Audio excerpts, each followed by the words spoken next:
সবসময় মাছ খেতে খেতে একরকমভাবে খেতে খেতে যখন খুব বোরিং লাগে তখনই আমি ভাবলাম কিভাবে একটু অন্যরকমভাবে খাওয়া যায়। তো চলুন আজকে আমি আপনাদের সাথে খুব মজার এবং সহজ একটা রেসিপি শেয়ার করতে যাচ্ছি। আর এই রেসিপিটি হচ্ছে লাউ দিয়ে রুই মাছ। লাউ দিয়ে রুই মাছটা কিভাবে রান্না করলাম সেটাই আজকে আপনাদের সাথে আমি শেয়ার করব।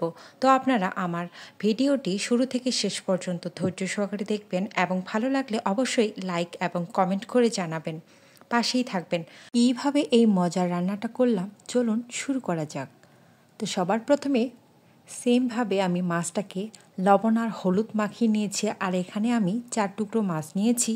মাছটাকে ভেজে নিব খুব ভালোভাবে। আর আপনারা লক্ষ্য করলে বুঝতে পারবেন আমি খুব কম তেল ব্যবহার করি। মাছটা ভাজার সময় আমি ডুবো তেল ব্যবহার করিনি, আর অল্প তেলে আমি মাছটাকে মুচমুচে করে ভেজে তুলে রেখে দেব। এরপর আমি ওই তেলটাই অন্য একটি কড়াইয়ে দিয়ে ফোড়ন দিয়ে নিলাম, তেজপাতা, এলাচ এবং শুকনো মরিচ এবং গোটা জিরে। ফোড়নটাকে একটু ভেজে নিয়ে তারপরে দিয়ে দিলাম পেঁয়াজ কুচি, আর পেঁয়াজটাকে একটু ভালোভাবে ভেজে ব্রাউন কালার করে হয়ে আসলেই তারপরে দিয়ে দিলাম আদা এবং রসুন বাটা। আদা রসুন বাটাটা দেওয়ার পরে একটু জল দিয়েছিলাম এটাকে ভালোভাবে কষিয়ে নেওয়ার জন্য। আদা এবং রসুনটা থেকে যখনই কাঁচা গন্ধ চলে যাবে তখনই আমি দিয়ে দিলাম এখানে মরিচের গুঁড়ো, জিরার গুঁড়ো, হলুদ গুঁড়ো এবং ধনিয়ার গুঁড়ো। তারপরে আবারও একটু বাটি ধুয়ে জল দিয়েছিলাম ভালো মতো মশলাটাকে কষানোর জন্য। আর মশলাটা যত কষাবো তত কিন্তু রান্নার স্বাদ বেড়ে যায় দ্বিগুণ। তারপরে আমি এখানে দিয়ে দিলাম কেটে রাখা লাউগুলো। আমি আমার ইচ্ছে মতো লাউটাকে কেটে নিয়েছি, আপনারা চাইলে এখানে বড় বা ছোট আকারে দিতে পারেন। লাউয়ের গায়ে গায়ে মশলা মাখানো হয়ে গেলে দিয়ে দিলাম পরিমাণ মতো লবণ। আর লাউটাকে এখন আমি বেশ খানিকক্ষণ ঢাকনা দেওয়ার আগেই কষিয়ে নেব, এতে স্বাদটা খুব বেড়ে যায়। তারপরে কষতে কষতেই দেখবেন যে জল বেরিয়েছে অনেকটা। তারপরে দিয়ে দিয়েছি ঢাকনা, আর ঢাকনা খুলে আবারও 5 মিনিট কষিয়ে নিয়েছি, আর ভালো মতোই সিদ্ধ হয়ে গিয়েছে।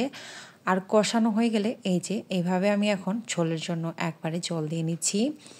জল দেওয়া হয়ে গেলে জলটা যখন একবারে টকবক করে ফুটে আসবে ঠিক তখনই আমি 4 পিস মাছ এই লাউয়ের উপরে ছেড়ে দিলাম সাঁতার কাটার জন্য।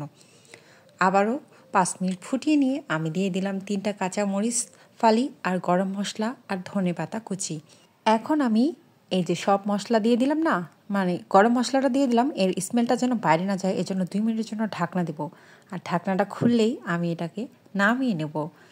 আর এটা খেতে এত মজার হয়েছিল কি বলবো। একই রকমভাবে যখন মাছ খেতে খেতে বোর লাগবে তখন এইভাবে রান্না করে দেখবেন, খুবই ভালো লাগবে।